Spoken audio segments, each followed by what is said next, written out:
Muy buenos días. Un saludo especial por parte del doctor Jorge Enrique Vallejo Jaramillo, presidente del Consejo Superior de la Judicatura, de los demás magistrados y magistradas que integran la corporación y de la doctora Gloria Andrea Maecha Sánchez, directora de la Escuela Judicial Rodrigo Lara Bonilla.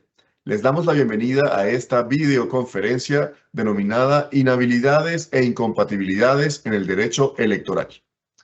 Haciendo un enfoque integral en la transparencia y la probidad del sistema electoral, durante esta actividad académica se estudiarán las inhabilidades e incompatibilidades como pilares fundamentales que sustentan la legitimidad de los procesos democráticos.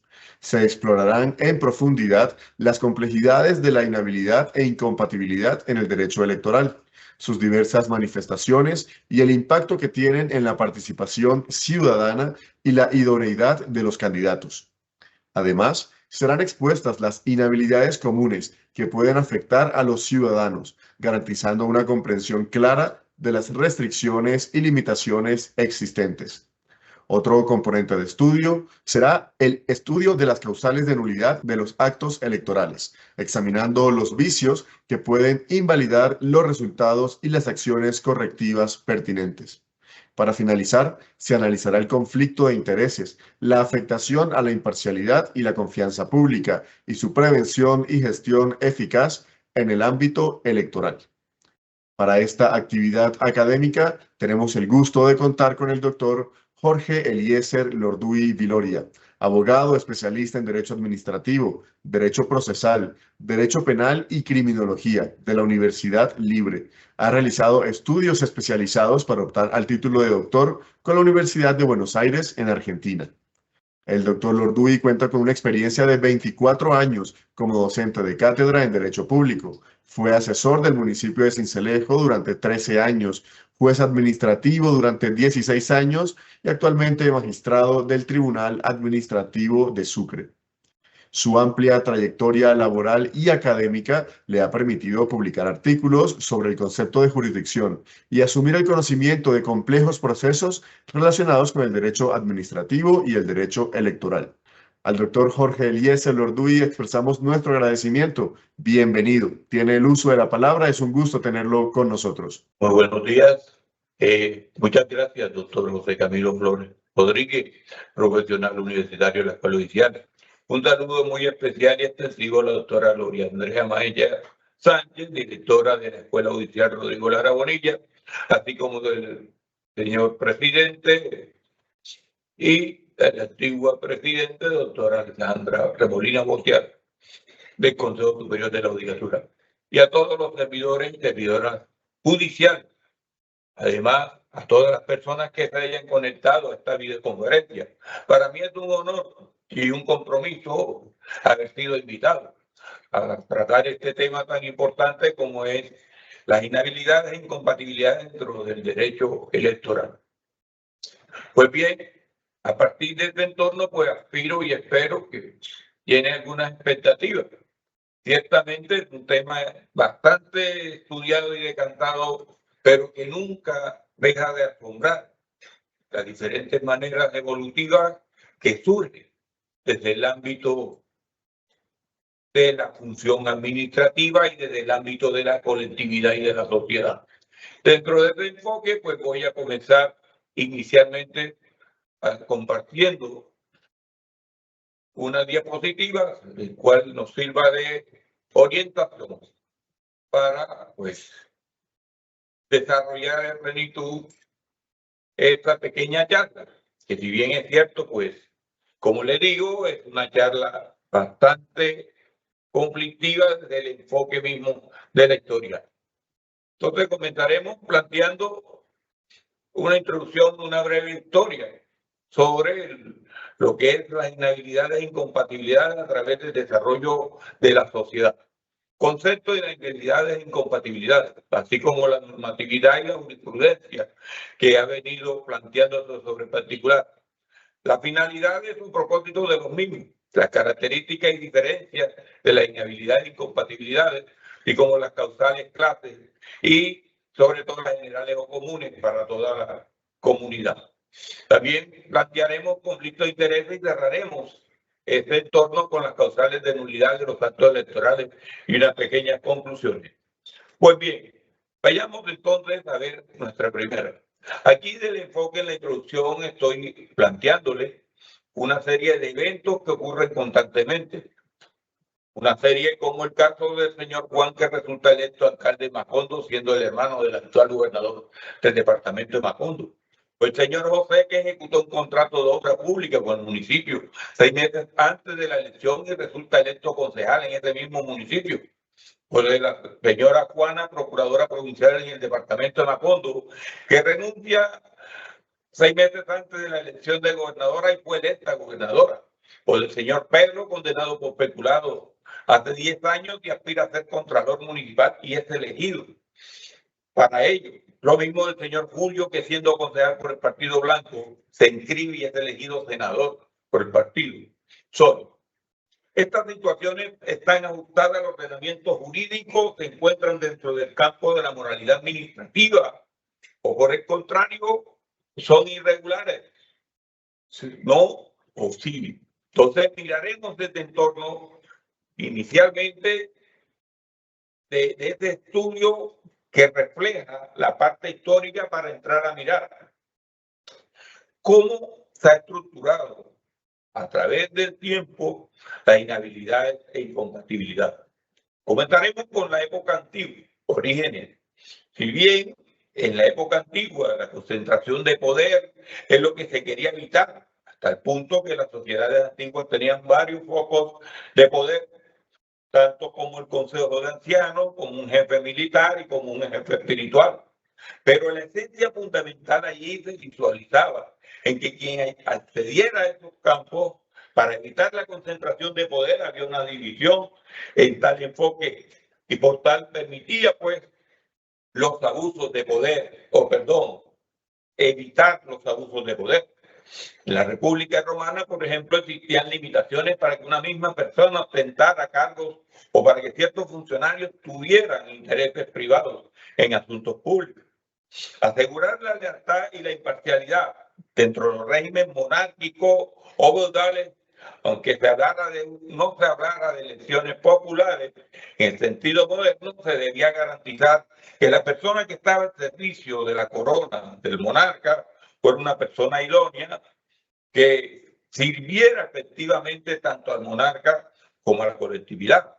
Hay que tener presente que la sociedad misma, a partir de su enfoque, mirábamos 3 formas de gobierno. Una forma de gobierno monárquica, donde el señor monarca, el rey, debía ser como un buen padre de familia, que busca el bienestar de la colectividad, de sus súbditos. También podríamos pensar que el servicio del monarca es la lealtad. Los individuos que laboraban en ese entorno para la corona, los reyes también debían ser leales al rey y así a su pueblo. Pero también se hablaba de la moralidad pública y la probidad. La idea es que se ejerciera funciones de gobierno debían ser personas en conducta intachable. Han sido constantes, si bien las restricciones no eran formalizadas como las actuales habilidades, se esperaba una cierta probidad en el manejo de los asuntos públicos, es decir, una persona idónea que usara pues de buenos principios morales y sobre todo de liderazgo para proyectar un bienestar a la colectividad. La segunda etapa es el surgimiento del Estado Moderno y el derecho público. Pues bien, al fracaso del Imperio Romano y aún al fracaso del feudalismo mismo, al surgimiento de los diferentes reinos y el ejercicio de la monarquía, pues claro que comienza a darse cambios estructurales. Y uno de esos cambios ya no es solamente pensar en que el gobernante, el rey, es el único que tenía la potestad de establecer las reglas de juego, ¿no? Comenzamos a mirar una sociedad donde la participación de los individuos de la comunidad es fundamental. A partir de este desarrollo del concepto, se va a manejar conceptos como la función pública. Con la consolidación de los estados nacionales y la profesionalización de la administración, se hizo más evidente la necesidad de establecer reglas claras para el ejercicio de cargos públicos. La separación de poderes, que es la teoría expuesta por Montesquieu y que es prácticamente una copia de John Locke, pues nos ofrece un ámbito de una división de trabajo acorde para el ejercicio del poder en busca de satisfacción de la colectividad. Y esto conlleva pues a establecer límites y a permitir que los individuos que lleguen a acceder a esos cargos pues fueran idóneos y tuvieran presente el interés de la colectividad más que todo. Pero también el control de la arbitrariedad. A medida que se busca limitar el absolutismo y garantizar la primacía de las normas de carácter general abstracto, como es la ley, que es establecida por un órgano que se ha instituido, como un órgano legislativo, las inhabilidades y las incompatibilidades comenzaron a ser vistas como herramientas para asegurar que el hacer del ejercicio de la función pública se diera bajo criterios objetivos y no arbitrarios. En la tercera etapa llevamos la conciliación de la democracia, el derecho electoral. Ya hablamos del siglo XIX y siglo XX, parte de lo que va avanzado en el siglo XXI, donde ya los conceptos de Estado y de las formas de gobierno van avanzando hacia un concepto comunitario, a un Estado social de derecho. Bien, en este orden, la protección al sufragio, que es fundamental para ser elegido o para elegir, es necesario. A medida que se extiende el derecho de voto sufragio, pues también se hizo necesario regular el derecho a ser elegido. No puede ser elegido cualquier persona. Y las inhabilidades que configuraron como requisito negativo, limitaciones al sufragio pasivo, con el objeto de proteger la integridad del proceso electoral. Ahora, también se habla del principio de igualdad y transparencia. Se busca garantizar que la contienda electoral fuera justa y equitativa. Las inhabilidades e incompatibilidades en el derecho electoral surgen para evitar que ciertos candidatos o sus allegados utilicen su posición o influencia para obtener ventajas indebidas, rompiendo el principio de igualdad entre los contendientes. Esto incluye, por ejemplo, la restricción para quienes han ejercido autoridad civil, política, administrativa o militar en la circunscripción electoral antes de la elección. La lucha contra la corrupción y los conflictos de intereses es otro tópico en esta nueva realidad. Y ello, pues, la experiencia histórica demostró que la ausencia de controles podía conducir a la corrupción del uso de cargos públicos en beneficio propio o de terceros. Las inhabilidades e incompatibilidades se consolidan como herramienta esencial para prevenir conflictos de intereses y asegurar idoneidad, moralidad y eficacia en el ejercicio de cargos públicos. Pero bien, la garantía de la seguridad jurídica, al ser normas taxativas y de interpretación restrictiva, sería el otro juego. Porque en caso contrario, si no se establecen claramente las reglas de juego en cuanto a inhabilidades e incompatibilidades, también conllevaría al abuso y al desequilibrio que se está buscando al momento de elegir o nombrar o escoger quién vaya a ocupar los cargos públicos. Bien, en este orden de ideas dentro del marco colombiano, podemos decir que inicialmente las inhabilidades e incompatibilidades dentro de nuestro régimen se da más que todo en el ejercicio de la celebración de contratos. Es de allí donde comienzan a plantearse una serie de eventos en el cual no puedan celebrar contratos quienes estuvieran circunscritos en ciertos eventos, tales como el parentesco o tales como los que habían sido sancionados, en fin. Pero desde allí podemos plantear la existencia misma de este fenómeno o este instrumento, que son las inhabilidades e incompatibilidades. Pues bien, entonces los estatutos podríamos plantearlos a partir de 1975 y 76, que se dieron el primer estatuto, así como el decreto ley 222 de 1983. Y bueno, en estos eventos va surgiendo ese fenómeno de las inhabilidades para contratar. Pero al darse la gran reforma de la Constitución del 91, donde un Estado social de derecho que se funda sobre 4 principios básicos como es la dignidad humana, el trabajo, la solidaridad de todos y la prevalencia del interés general, conlleva a un nuevo replanteamiento sobre este tópico de la inhabilidad e incompatibilidad.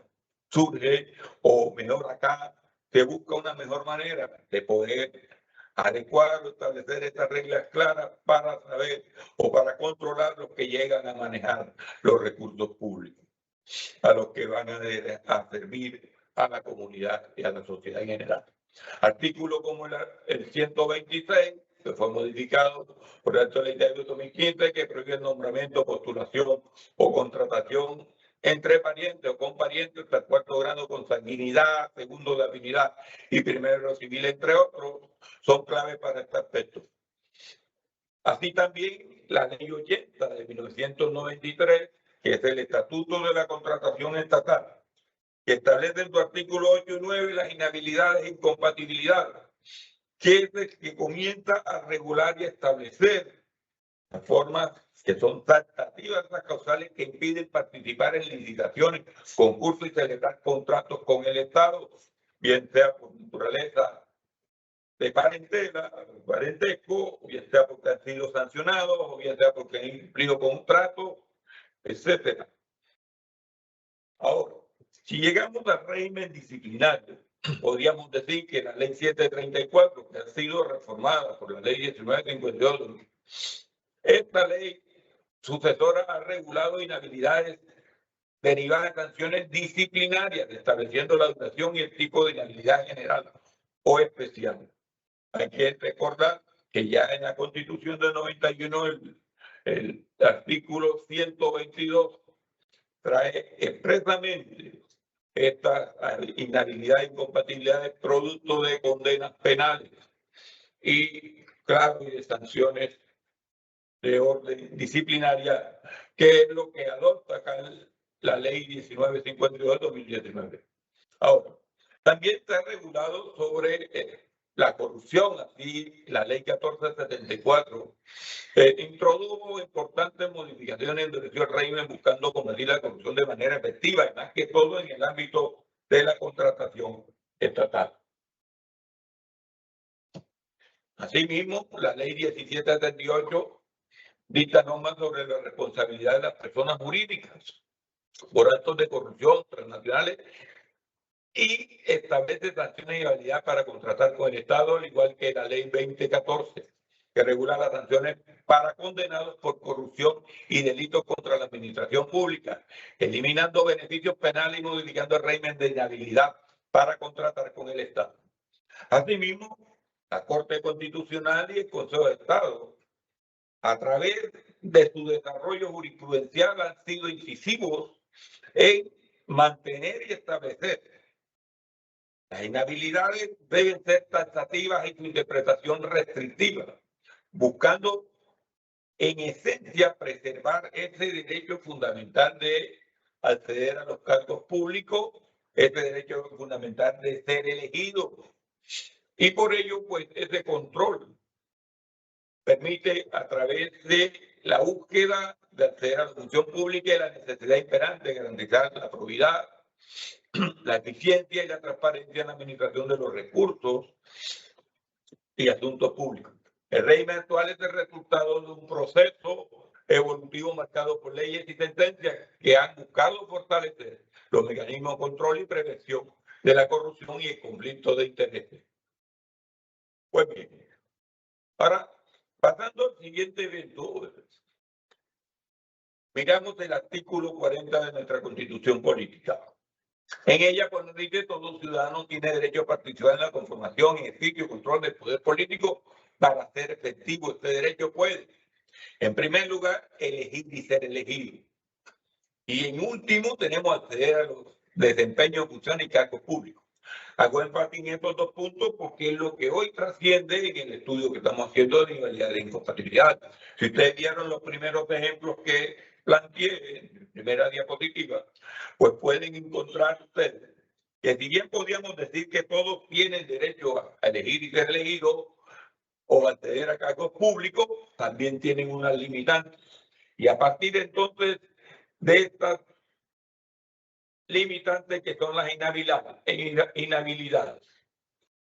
Miremos a ver la definición de inhabilidad que consagra básicamente la Corte Constitucional, que nos dice las inhabilidades son aquellas circunstancias creadas por la Constitución y la ley que impiden o imposibilitan que una persona sea elegida o designada para un cargo público y tiene como objetivo primordial lograr la moralización, la idoneidad, probidad, imparcialidad y eficacia que a quienes van a ingresar o ya están desempeñando empleos públicos. Si ustedes miran bien, ese enfoque de la función administrativa, donde está en el artículo 209 que nos consagra expresamente cuáles son los principios de la función administrativa y entre ellos vamos a encontrar básicamente esencialmente este plano de igualdad, de imparcialidad y de idoneidad, así como de publicidad. Luego entonces estas circunstancias especiales creadas por la Constitución y la ley que va a limitar este derecho busca siempre ese en pos pues, de obtener personas idóneas que lleguen a ocupar esos cargos. Y miraremos entonces ese propósito fundamental. Ahora, si miramos la incompatibilidad que consiste en una prohibición dirigida al titular de una función pública, a quienes por ese hecho se les impide ocupar de cierta actividad o ejercer simultáneamente la competencia propia de funciones que desempeñen y la correspondiente a otros cargos o empleos en guarda de interés superior que pueda haberse afectado por la indebida acumulación de funciones por la confluencia de intereses poco conciliables y capaces, en todo caso, de afectar la imparcialidad, la independencia, de vigilar las actuaciones de quien ejerce la autoridad en nombre del Estado. Como podemos ver, las inhabilidades pues se centran a la imposibilidad de ingresar a ocupar cargos públicos porque no reúne o está en curso en una de esas causales que le impiden o le limitan ese acceso o a ser elegido. Y la incompatibilidad, en cambio, están unas prohibiciones que se le están dando a quien ya ocupa el cargo. Pero mirando las inhabilidades, vamos a mirar los propósitos o fines de la misma. En primer lugar, como ya se ha venido diciendo, protege la transparencia y la imparcialidad de los procesos electorales. Es muy cierto que si no establecemos ciertos límites, por ejemplo, en parentesco, podemos llegar al abuso y al desmedido planteamiento de nombrar o elegir a los que son parientes y pues obviamente van a entrar a aplicar el nepotismo, que es el temor a que sean los familiares los que ocupen estos cargos públicos de una manera arbitraria y grotesca sin haber participado. Bien. El segundo punto, tenemos que evitar conflictos de interés. Si bien es cierto, las personas naturales, las que llegan a ser servidores públicos, también tienen sus propios intereses, también tienen sus propios derechos. Pero cuando tienen la investidura de servidores públicos, le amerita que anteponga el interés general ante ese interés particular. Es aquí donde comienza a generarse punto de evitarse esos conflictos de interés, generando, claro está, que la persona se declara impedida en el evento que considere que ese interés que está conociendo, ese asunto que debe resolver o que esa decisión que debe adoptar no la va a adoptar objetivamente porque tiene un interés particular subjetivo. A partir de este evento, pues, tendríamos que pensar que estos propósitos de la inhabilidad es precisamente esto, evitar estos conflictos, apartando a esa persona de dicha función. También hay que garantizar la igualdad de condiciones entre los candidatos.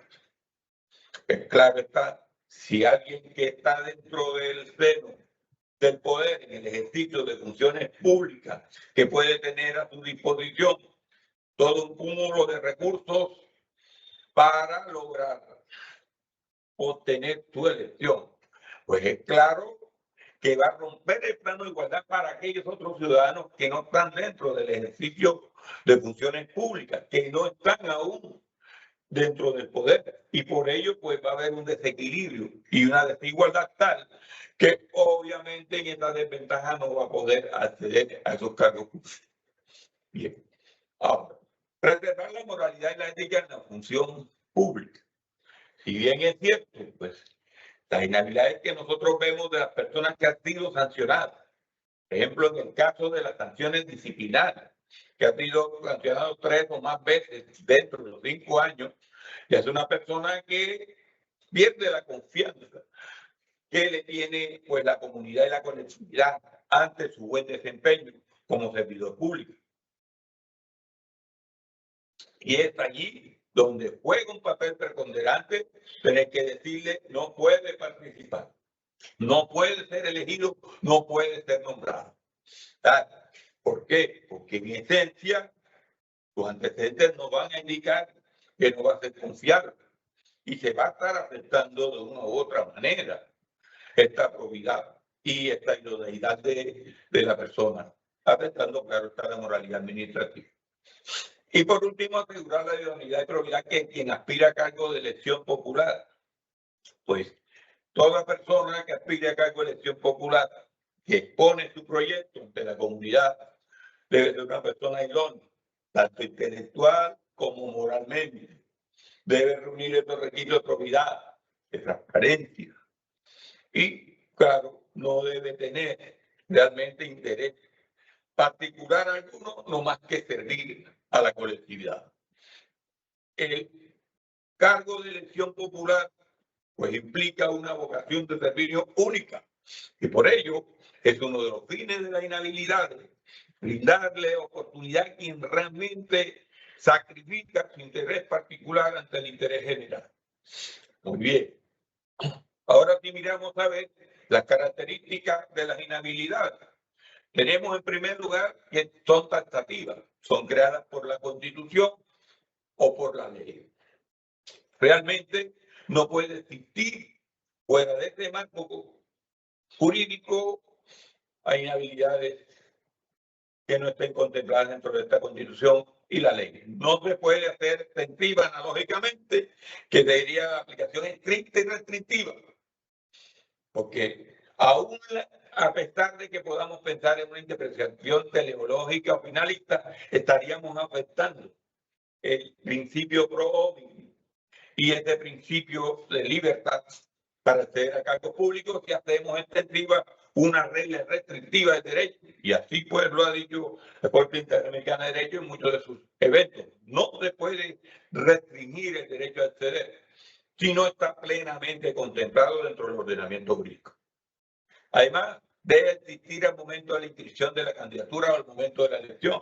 Es decir, no puede ser posterior, porque debe estar plenamente tipificada esa causal de inhabilidad para que al momento de la inscripción, pues la persona no pueda hacerlo por el momento de la elección, pero si es posterior ya no podía aplicarse, no podía tener efecto retroactivo por este evento.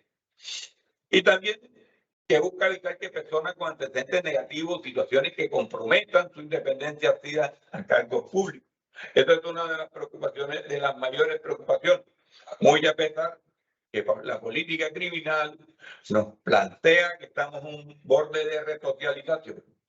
Y la regla general plantea es que sean limitadas estas inhabilidades dentro del tiempo.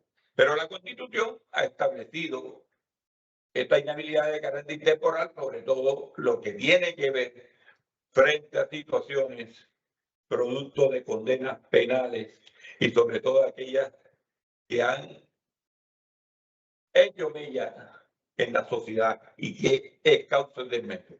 Pero aquí también tenemos la normatividad que se ha dado a través de nuestro ordenamiento jurídico y a través del transcurso del tiempo. En realidades comunes tenemos desde el artículo 122, 126 y los 92 de la Constitución Política, el artículo 42 de la ley 1952, que a partir del artículo 40 de esta ley, que es del régimen disciplinario, Código General Disciplinario, adopta todas las inhabilidades e incompatibilidades. Aquí también tenemos el artículo primero, la ley 1821, sobre esto de los partidos, lo mismo el artículo 19 de la ley 53 y el artículo 54 de la ley 20200. Toda esta normatividad tendiente a establecer regulaciones y control, a restringir el acceso a cargos públicos y a elecciones, y a participar en elecciones, a ser elegido. Bien. También tenemos inhabilidad de carácter particular que cumplen funciones públicas y miembros de juntas directivas de entidades privadas que cumplen funciones administrativas, así como el artículo 103 de la ley 489. Recordemos que la ley 489 es el Estatuto de la Administración Pública, igual el artículo 71 de la ley 1952, que como dije es del Código General Disciplinario. También tenemos la inhabilidad para cargo de elección popular. Ya tenemos desde el artículo 179, que son los congresistas, hasta el artículo 299, 303, 312, que hace referencia a las autoridades del orden territorial, departamento y municipio.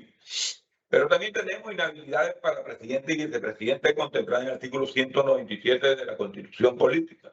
Si bien es cierto, todos los ciudadanos colombianos podrían participar o aspirar a ser presidente, también es cierto que en algunos eventos personas que han sido sancionadas no van a tener esa posibilidad, o personas que por cualquier motivo tienen parentesco con el actual presidente o con la vicepresidente, pues van a tener inconvenientes. Asimismo, tenemos la incompatibilidad de los congresistas en el artículo 180 de la Constitución Política y 280 de la Ley Quinta. Pues en este evento se convierte en una incompatibilidad que imposibilita que quien esté desempeñando un cargo público pueda entrar a aspirar a ser elegido o ocupar otro cargo público.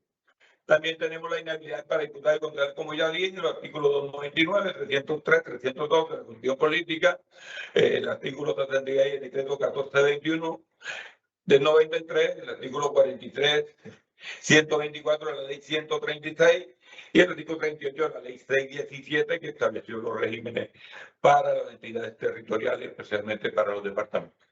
Ahora tenemos inhabilidades comunes.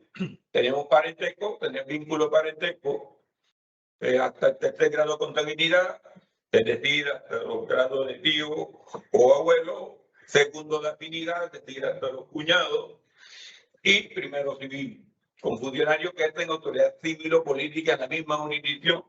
Entendamos jurisdicción como en el ámbito territorial de competencia. Es cierto que la jurisdicción, pues, técnicamente hablando, más que todo resolver conflictos de parte. En este evento acá lo está enfocando como el ámbito territorial de competencia, tal como lo consagra el artículo 179, numeral 5, que regula para los congresistas. Ahora, en materia de contratación estatal, haber celebrado contratos con entidades públicas dentro de un periodo determinado, antes de la elección, o sea, por lo menos un año antes, pero si no está dentro del año, después del año, o sea, menos del año, es obvio que va a estar en curso en esta inhabilidad.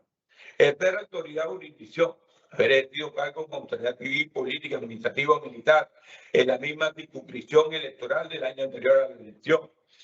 Ese es el artículo 179, numeral 2.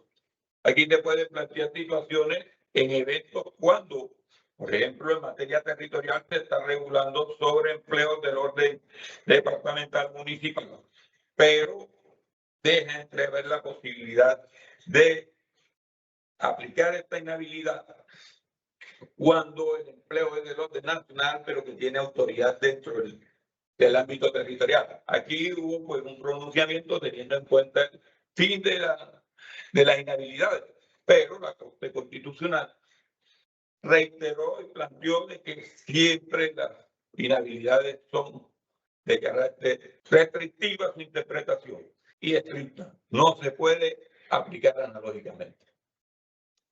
Lo mismo cuando hay condenas penales. Haber sido condenado por delitos dolosos, especialmente aquellos relacionados con el patrimonio público o la administración pública, excepto los delitos políticos culposos. El inciso quinto, artículo 122 y el artículo 139, numeral primero de la Constitución Política. En esto, pues, se consagra expresamente esos delitos que son una afrenta a la comunidad y a la sociedad. Por ello, pues, hace especial mención sobre el particular.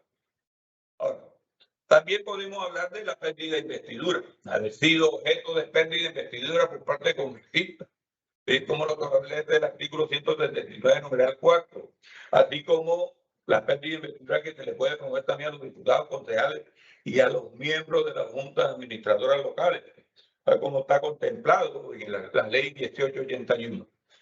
Pero bien, en este enfoque podemos hablar sobre eso. Ahora, el Consejo de Estado y la Corte Constitucional han hecho un trabajo exhaustivo sobre el particular. El Consejo de Estado está enfocado en la aplicación específica y el control de legalidad de la inhabilidad en el ámbito del contencioso administrativo y el electoral. La Corte Constitucional se encarga de definir los límites y principios constitucionales que deben regir la creación y aplicación de estas restricciones, buscando un equilibrio entre la moralidad pública y los derechos fundamentales de los ciudadanos. Así el Consejo de Estado ha establecido diferencias entre inhabilidad e incompatibilidad. Entiendo que uno es una restricción de ejercicio, el otro una restricción de acceso. Y define conceptos de autoridad en el estudio del artículo 179, numeral 5.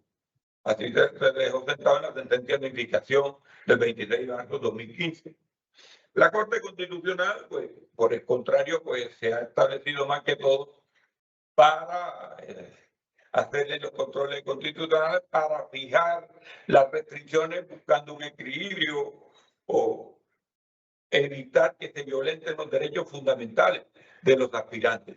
Entonces ha establecido pues la finalidad y justificaciones básicas de la inhabilidad, tal como la sentencia C-353 de 2021 delimita la potestad del legislador frente a establecer límites cuando ya esa causal ha sido establecida por la Constitución y ha establecido sus propios límites. Bien, ahí tenemos un sinnúmero de jurisprudencia que han salido. Ahora, el caso de la doble militancia ofrece mayor importancia en razón a que la primera es una provisión dirigida a los ciudadanos de manera general. En ningún caso se permitirá al ciudadano pertenecer simultáneamente a un partido, movimiento político o personalidad jurídica. Cuando miramos desde el entorno, pues es lógico que si usted comparte una tesis política, un criterio político sujeto a un grupo, pues se le debe cierto grado de lealtad. Y si bien es cierto, usted puede cambiar de criterio, también es cierto que si ese grupo le dio la confianza para que usted tenga un cargo público, para que ocupara por elección, pues es claro que usted no podría andar inscribiéndose por otro partido, porque allí pues obviamente va a encontrar este impulso en este evento de una doble militancia. Segunda, que no está dirigida a los ciudadanos de manera general, sino a quienes participen en consulta de partido, movimiento político, consulta interpartidista. Quien participe en la consulta de un partido, movimiento político, en consulta interpartidista, no podrá inscribirse para otro en el mismo proceso electoral. Es claro y lógico. Podemos aceptar que se comparta indistintamente, porque haríamos eso un círculo. Y la tercera, prevista en el inciso final del artículo 110 de los siguientes términos: quien siendo miembro de una corporación pública decida presentarse en las siguientes elecciones por un partido distinto, deberá renunciar a la curul al menos 12 meses antes del primer día de inscripciones. Aquí sobre este punto, pues algunos consideraban que era el día de la elección, a pesar de dijeron, no, señor, a partir de la inscripción, de que abre inscripción, usted debe haber renunciado. Bien. Tenemos las incompatibilidades. Como hemos dicho, las incompatibilidades son prohibiciones a los que ya ocupan un cargo para desarrollar ciertas actividades. Las prohibiciones, pues, tendientes a que no se genere un marco desigual. Entonces tenemos que, dentro de estas características, también son tratativas, son creadas por la Constitución, la ley, se presentan durante el ejercicio del cargo, buscan evitar conflictos de interés, asegurar la dedicación exclusiva al servicio público y prevenir el abuso de poder. Es muy cierto, estas incompatibilidades, si lo miramos desde el enfoque de sus causas, obviamente lo que tiene es un conflicto de intereses, básicamente. Y a partir de ese punto esencial y fundamental es donde debemos hacer énfasis en que es allí donde reporta la mayor importancia. Nadie puede ser servidor desarrollando actividades en pos de un interés particular. siempre deberá tener presente, tal como lo dicen los principios abundantes, la prevalencia del interés general por encima de cualquier otro interés. Y este es uno de los bases y esenciales puntos de la incompatibilidad. Su violación puede acarrear sanciones como la pérdida del cargo o la pérdida de investidura. Ciertamente genera, pues, ciertos procesos disciplinarios de carrera, procesos penales por este evento, que puede conllevar a una destitución o sanciones de suspensión o demás. O incluso puede ir hasta el punto de sanciones de orden penal. Tipo común, tenemos que los impedimentos, las incompatibilidades, pues tenemos la doble asignación, recibir más de una asignación del erario público, salvo excepciones constitucionales. Si bien es cierto, nadie tiene por qué recibir una doble remuneración. Y este va en detrimento del patrimonio público, pero ciertamente hay algunas situaciones especiales que nos pueden ofrecer la oportunidad para devengar frente a acúmulo de actividad independiente al mismo asignación que le tienen. Bien. Ejercicio de otros cargos. Desempeñar simultáneamente otro empleo público o privado. Bueno, aquí habría que mirar varias excepciones. Una de estas excepciones, por ejemplo, el ejercicio de la docencia en instituciones públicas. Si bien es cierto, cualquier servidor público puede también ejercer la docencia excepcionalmente. Y claro, con regulación y límites. No es que pueda tener la docencia al tiempo, por tiempo completo, no. Tendrá que tener ciertas horas en que podrá limitar tal como lo establece la ley. Y frente a este tópico, pues es claro que estaría simultáneamente desarrollando dos empleos, no como docente y el otro como servidor público en cualquier otra área. Pero la esencia en la docencia, ¿por qué? Porque quienes desarrollan actividades son los que tienen, pues, más que todo el conocimiento, los antecedentes y demás, para transmitirlo a los nuevos. Contratación con el Estado. Se le da el contrato con entidades públicas directas o por indispuestas personas contra el ejercicio de cargo. Es claro que un servidor público no puede celebrar contratos con entidades públicas. Bueno, salvo, claro está, por ejemplo, la prestación de servicio público. Todos requerimos satisfacer nuestras necesidades con los servicios públicos. En ese orden de ideas, pues la empresa prestadora de servicio público, la entidad pública, pues hasta el gerente de la entidad necesita el servicio y obviamente tiene que contratar el servicio con dicha entidad. En este orden, pues sería la excepción frente a este punto, pero celebrar contratos con entidad pública teniendo un cargo no es posible por este evento de la incompatibilidad. El servidor público no puede celebrar contratos con el Estado. Intervención en negocio. Intervenir en nombre propio ajeno en negocios de entidades del Estado donde está control o influencia.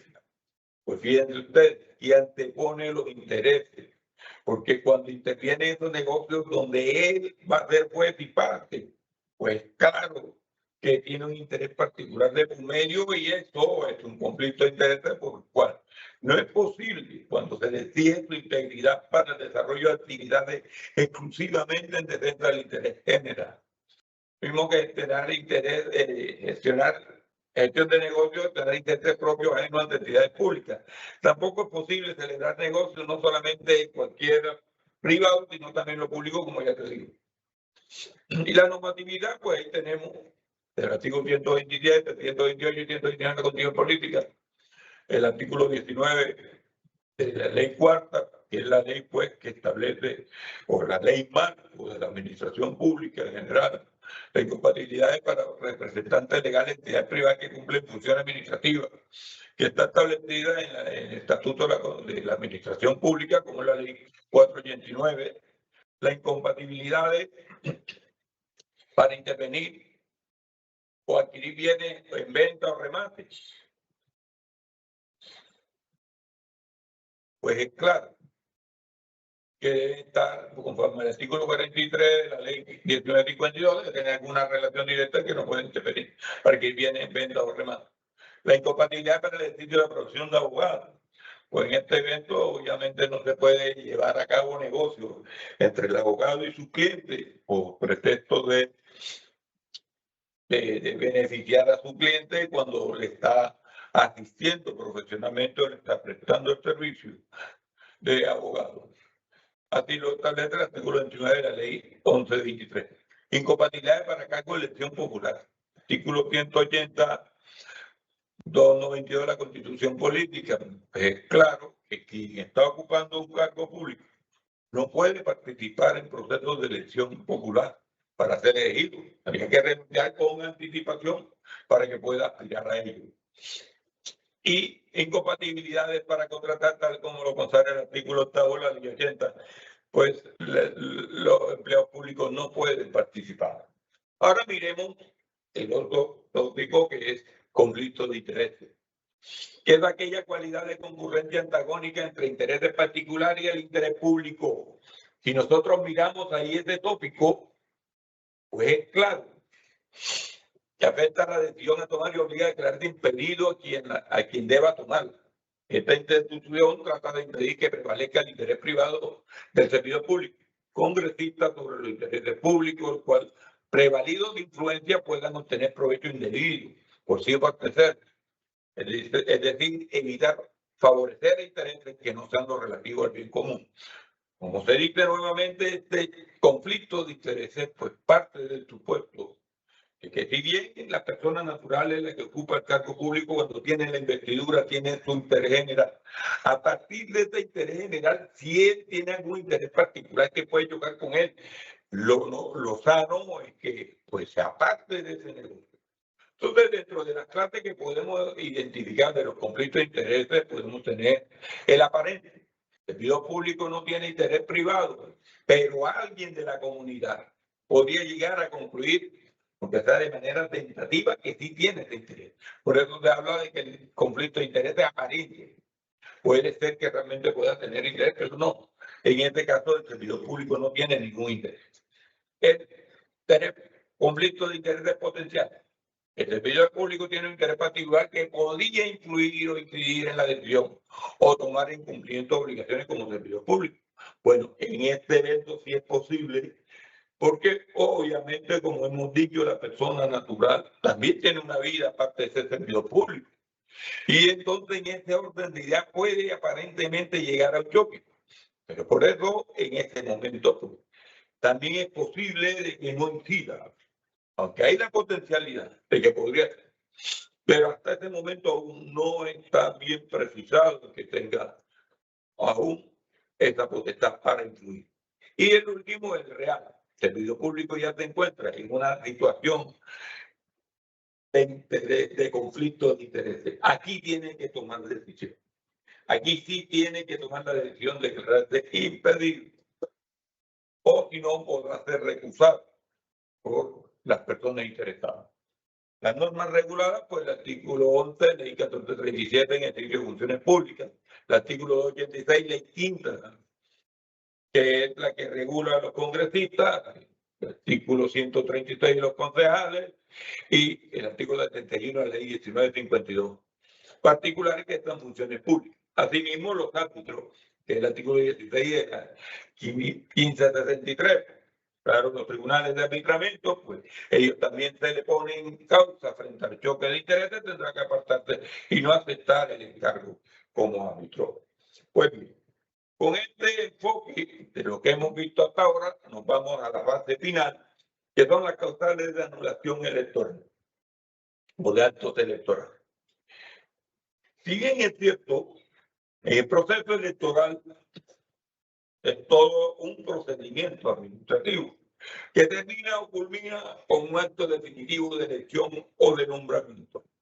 Frente a este evento, pues cuando se surgen situaciones anómalas que van un marco de oscurantismo a la elección, al nombramiento, la ley ha previsto en el artículo 139, Código de Procedimiento Administrativo, lo contencioso administrativo, un mecanismo que se llama medios de control de la unidad electoral y que la puede hacer cualquier persona en el ejercicio. Entonces, podríamos pensar cuáles son las causales a invocar. Pues bien, como quiera que es un acto administrativo de carácter definitivo, nombramiento o la elección, pues claro que las causales que se podrían invocar, las genéricas, las contempladas en el artículo 137 del Código de Procedimiento Administrativo, los contenciosos administrativos, inciso segundo, que nos dice que son causales de anulación. Uno, la infracción de las normas en las que debía fundarse, o sea, sobre la que debía comportarse la decisión. Dos, la falsa motivación del acto administrativo. O sea, esos supuestos fácticos que no son reales o aún los jurídicos mal interpretados. Tres, la expedición irregular del acto, es decir, no cumplirse con el trámite que correspondía al acto. Cuatro, la violación del derecho de audiencia y defensa. Pues claro que en esta violación del derecho de audiencia y defensa también es claro tópico de que no le dan la oportunidad a las personas que están siendo tramitadas de conocer o poder aportar pruebas y demás. Entonces, en este evento podría también ser invocado. 5. La desviación de poder. Quizás es la más grave de todo porque es factor subjetivo. Es desviarse del fin general que debe perseguir la actividad para un fin particular, pero dando la apariencia del interés general de por medio. Bien. Allí, pues, es difícil probar. Y por último, la falta de competencia. Claro, la autoridad que pide el acto no es competente para tal situación. Y acá en este evento, si quien reconoce la elección no es competente, pues obviamente podría ser la ley. Pero además de estas causales genéricas, tenemos unas causales específicas, como es la contemplada en este artículo 275 del Código de Procedimiento Administrativo, lo contencioso administrativo. Pero me voy a centrar sobre dos específicamente que hacen referencia al tema que estamos tratando. La que elijan candidatos o se nombren personas que no reúnen las calidades y requisitos constitucionales o legales de elegibilidad o que de ahí incurran causales de inhabilidad. Como podemos ver, aquí estamos hablando de las causales de inhabilidad. En apariencia, este artículo no cita la incompatibilidad o conflicto de intereses ni la de incompatibilidad, pero ellas per se por sí no constituyen causal de anulación, pero si están en curso, en cualquiera de esos eventos podría estar en curso una causa de inhabilidad o de inelegibilidad, por lo cual podría directamente ser, pues, quedarse circunscrito a esta causal de anulación del acto de elección. Y la causal octava, que nos trata de, tratando de elecciones por votos populares, candidatos que incurran doble militancia política al momento de la elección. Esta raza al momento de la elección fue declarada inexequible por la Corte Constitucional. Por eso algunos autores manifiestan que esta causal dejó de ser causal de anulación del acto, pero no. Sigue siendo dentro del tópico como una causal de anulación del acto de elección. Por tal motivo, pues cuando miramos este tópico como lo vimos, la persona que pues está en dos partidos, está haciéndole un juego, el sufragio no es claro, no es preciso, y pues por ese motivo el ser elegido pues es causal. Ahora, estas dos causales, causal quinta es una causal subjetiva. Miramos la causal octava también habla sobre el individuo, otra causal subjetiva. Las otras causales son de carácter objetivo y estas causales no pueden ser acumuladas. Cada causal tiene que ser estudiada por aparte. Pues bien, en este orden de ideas creo pues haber esbozado a grandes rasgos. Realmente es un tema bastante complejo y bueno, gracias por este evento. Doctor Nordudi, gracias a usted por su presentación. A continuación, pasaremos al espacio de preguntas. La primera de ellas es la siguiente. ¿Garantizan las inhabilidades la moralidad administrativa? Bueno, tendríamos que decir que inicialmente las inhabilidades surgieron precisamente para eso.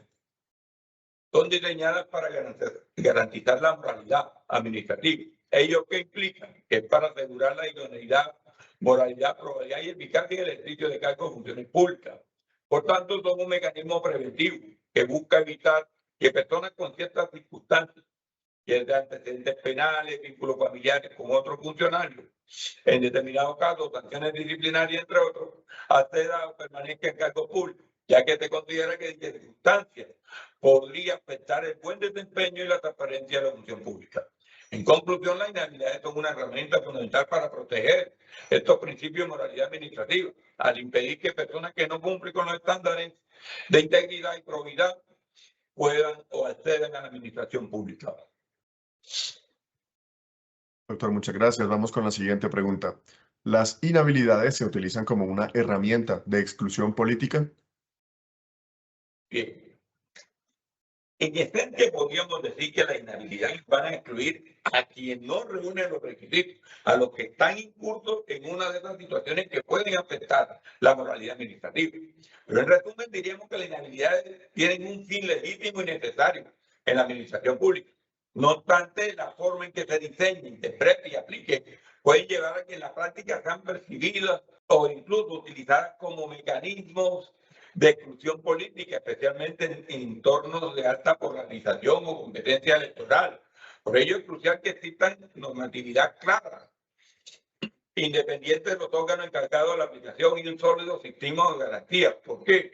Porque podríamos llegar a los fenómenos de utilizarse como un medio de uso estratégico para juego sucio, o también las ambigüedades pueden conllevar a que se excluyan a quienes realmente ameritan estar dentro del servicio. E incluso, a pesar de que existe régimen de habilidad, todavía nos encontramos bastante poco polarizados que nos señalan un nepotismo y unas clases políticas que paradójicamente el régimen de habilidades busca prevenir el nepotismo y la formación de clanes o dinastías locales. No obstante, si las inhabilidades no son suficientemente estrictas y si se interpretan de forma laxa, muy amplia, no mirando su fin, podríamos llegar al enfoque que en vez de restringir estas prácticas corruptas, pues estaremos facilitando.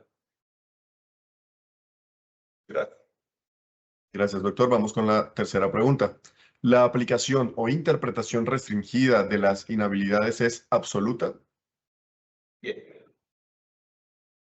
Conforme a lo que se ha planteado y conforme a lo que planteé en la pregunta anterior incluso, uno mira de que realmente la inhabilidad tal como está concebida en la Constitución política y la ley, tiene que ser de manera estricta y su interpretación bastante restringida.